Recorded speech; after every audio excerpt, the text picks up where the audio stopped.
Hi, this is Holly from The Sweet Simple Things, and welcome to my channel where we make healthy and nourishing recipes the whole family will love. Make sure you hit subscribe to see all the latest recipes. Today I'm going to show you how I made these beautiful Traeger picanha steaks with chimichurri. So these are hands down the best steaks we've ever made.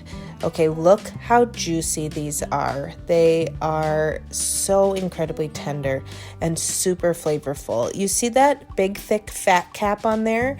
Don't let that turn you off if you think that means these are super fatty steaks. The meat itself is very lean and so incredibly tender, but that fat cap, while you smoke this on the Traeger and grill it up, keeps it perfectly moist and flavorful. It is so good. You are gonna love these.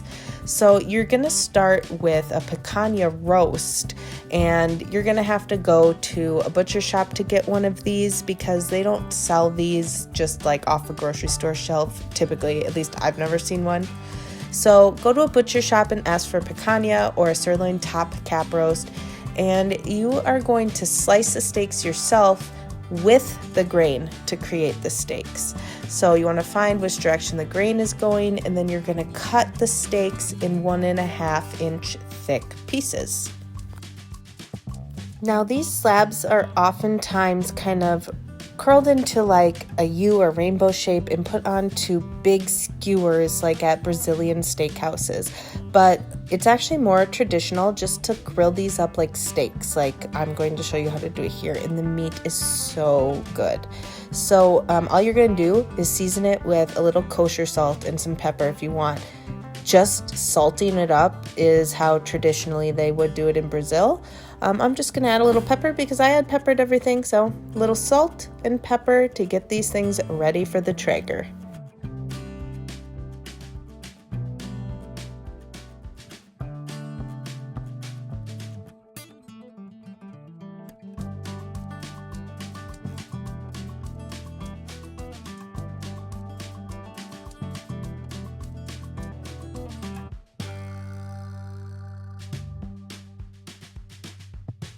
I like to really watch the temp on these to get them a perfect medium rare, so I'm going to stick my meter into the thickest part on one of them, and we are going to put these on the Traeger at 250 degrees, and it's going to smoke at 250 for roughly about an hour, but what you're really watching is that internal temperature. We are going to smoke at 250 till it reaches an internal temperature of 115 degrees Fahrenheit.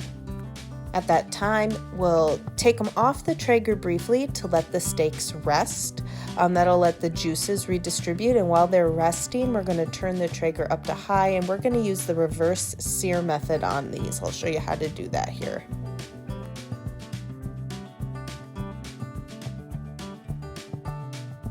Okay, they're at 115, so I'm going to take them off here carefully.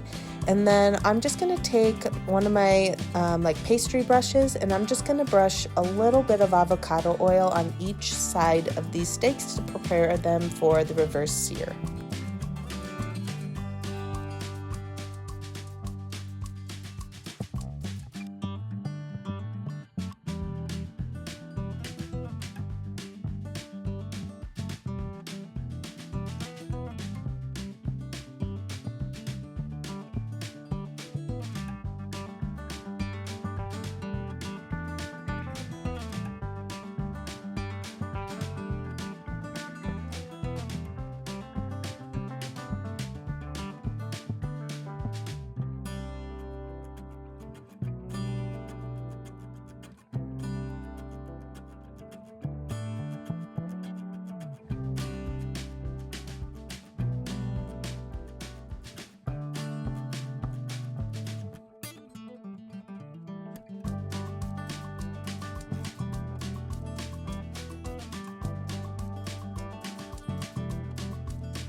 While I was doing that, I had my Traeger set to high, 450 degrees, and it did take a bit of time to really heat up And you may never get it truly up to 450. Sometimes Traegers have a hard time getting up super hot, but get it as hot as you can.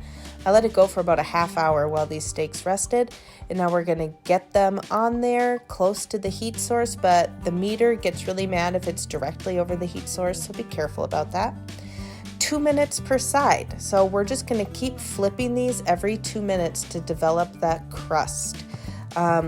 If you want like a really crispy crust, you might want to actually do this reverse sear in a skillet or on a flat top or on like your Blackstone if you have one of those, because that's going to get hotter than the Traeger will. The Traeger does a good job, but anyway, 2 minutes per side at this high temp. And what you're also going to be doing is watching that temperature on the meter or your meat thermometer. You want to get these, if you want medium rare, which is kind of most people's favorite for steaks, you're going to want to probably pull these off just after 130 degrees because they are going to continue to rise a little more after you take them off. So I'd pull them off at like 130, 132. If you pull them off at 135, you'll probably end up with a final temp around 140, which is a solid medium for those of you that like a medium steak. So I'm gonna pull these off here. They are ready to go, and we are gonna slice these up and serve with chimichurri. I mean, look at the juices there, people. Just look.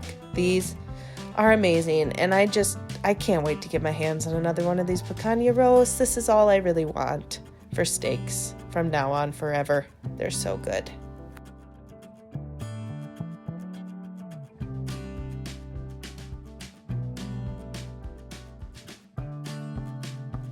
We're slicing it up. This again, I kind of had this at the beginning of the video too. You can just see how juicy these are. Like, it's unreal. So good. I mean, I just don't even want to eat regular steaks anymore. I just want a freezer full of picanha.